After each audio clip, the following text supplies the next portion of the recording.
ஓம்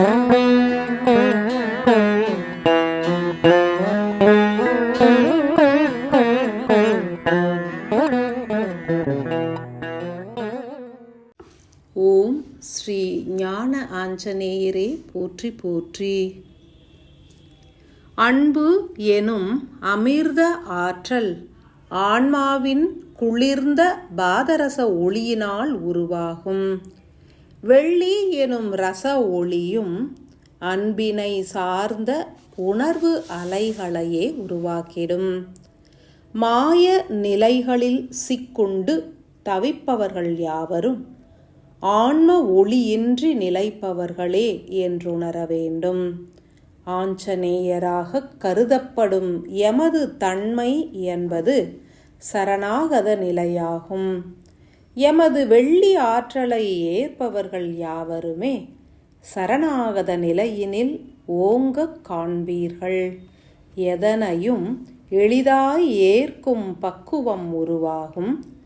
நன்மையும் தீமையும் பெரும் பாதிப்புகளை உருவாக்க இயலாத நிலை உருவாக வேண்டும் எனில் ஆன்மாவின் வெள்ளி இழைகளில் ஆற்றல்கள் பெருகியிருக்க வேண்டும்.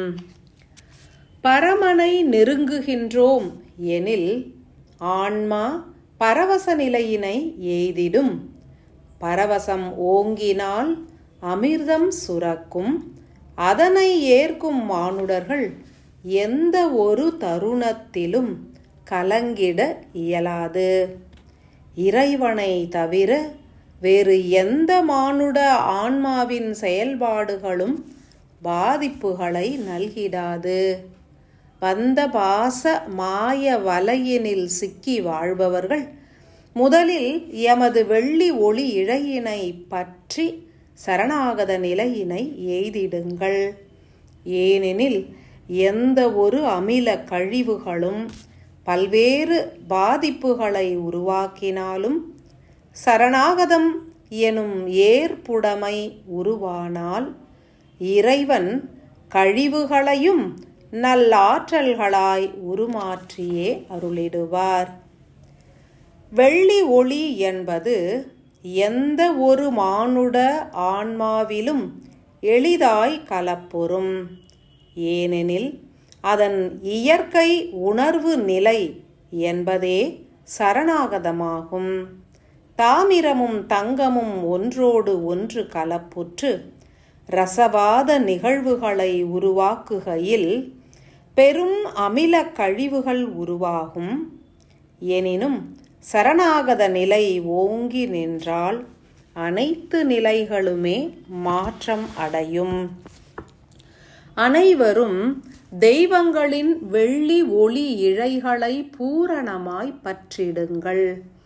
ஏனெனில் உருவாகும் பற்பல அமில கழிவுகளை நீக்கி சோதனைகளை அகற்றி துன்ப நிலைகளையும் போக்கி அருளும் சக்தி வெள்ளி ஒளி இழைகளுக்கு உண்டு. எவ்விதம் வெள்ளி ஆற்றலை பெருக்குவது எனில் சரணாகத நிலையினை உயர்த்துவதன் மூலமே என்றுணர்க. எவ்விதம் இறைவன் என்னை சோதித்தாலும் நான் சரணாகத நிலையில் ஏற்றுக்கொள்கின்றேன் என்ற மனநிலையினை உருவாக்குவதன் மூலம் அதிக வெள்ளி ஆற்றலை பெற்றிடலாம். மேலும் துன்ப நிலைகளும் கரைந்து அழியும். எவ்விதம் அதிக வெள்ளி ஆற்றலை ஈர்த்து பெறுவது எனும் சூட்சமம் அறிந்திடுக.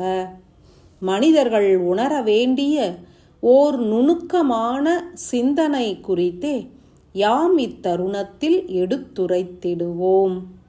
உங்களுடைய அனைத்து வேதனைகளும் சோதனைகளும் தீர வேண்டும் எனில் வெள்ளி ஆற்றலை அதிக அளவினில் ஈர்த்து பெற்றிடுங்கள். அதன் தன்மை என்பது சரணாகதம் என்பதாகும்.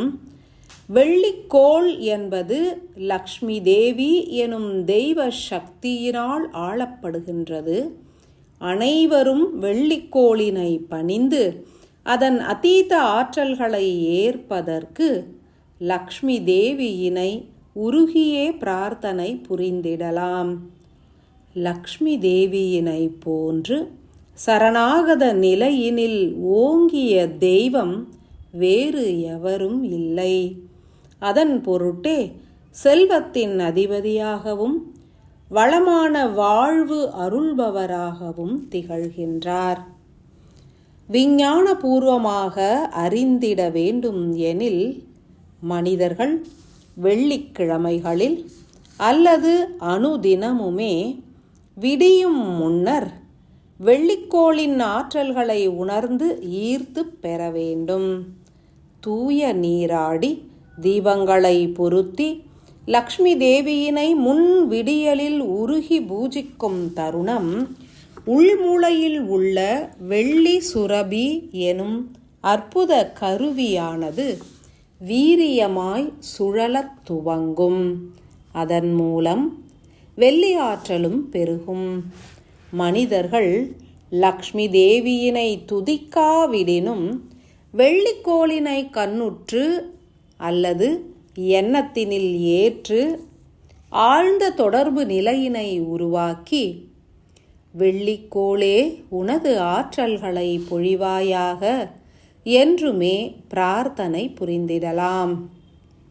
பொருட்செல்வம் வேண்டுவோரும் இவ்விதம் பிரார்த்திக்கலாம். சரணாகத நிலை வேண்டுவோரும் இவ்விதம் பிரார்த்தனை புரிந்திடலாம். சரணாகத நிலை வேண்டும் என்றே உருகி பிரார்த்தனை புரிவது நலன் பயக்கும். ஏனெனில் எத்தகைய சாபங்கள், கர்மவினைகள் மற்றும் அமில கழிவுகள் நிலைத்தாலும் அவற்றை தூய்மையுறுத்தி நற்செயலாற்றும் திறன் வெள்ளிச்சுரபியின் மூலம் வெளிப்படும் ஒளி ஆற்றலுக்கு உண்டு. ஓர் சூட்சமம் உணருங்கள். எந்த ஒரு மனிதன் இறைவனை துதித்து அன்றி லக்ஷ்மி தேவியினை துதித்து தனக்கு பூரண சரணாகத நிலை வேண்டும் என்றே பிரார்த்தனை புரிகின்றாரோ அவரது வெள்ளிச்சுரபி அதீத வெள்ளி ஆற்றல்களை அனைத்து தெய்வங்களிடம் இருந்தும் ஈர்த்து பெற்று அருளிடும். மேலும் அதனின்று வெளிப்படும் ஒரு வகை அபூர்வ அமில ஆற்றல் எனும் ஒளியானது தேவையற்ற பதிவுப் பொருட்களை மற்றும் அமில கழிவுகளை எரித்து வாயுவினில் கலந்து சுவாசத்தின் மூலமே புறம் நீக்கிவிடும். எனில் இறைவனை அடையும் மார்க்கத்தில் உருவாகும் சோதனைகளை அனைவரும் எளிதாய் நீக்கிடலாம். எமது வெள்ளி ஒளி இழைதனை தீண்டியுள்ள அனைவரும் சரணாகத நிலை ஓங்கிடவே பிரார்த்தனை புரியுங்கள். சரணாகத நிலை ஓங்கினால் இறைவனின் அன்பும் பெருகும். ரசவாதங்களின் மூலம் உருவாகும் கழிவுகளும் நீங்கும். சரணாகத நிலையே இறைவனின் அன்பினை பரிபூரணமாய் ஈட்டியே அருளிடும். உணர்ந்து ஏற்கக் கடவது. சரணாகதம் ஓங்கிட பூரண ஆசிகள்.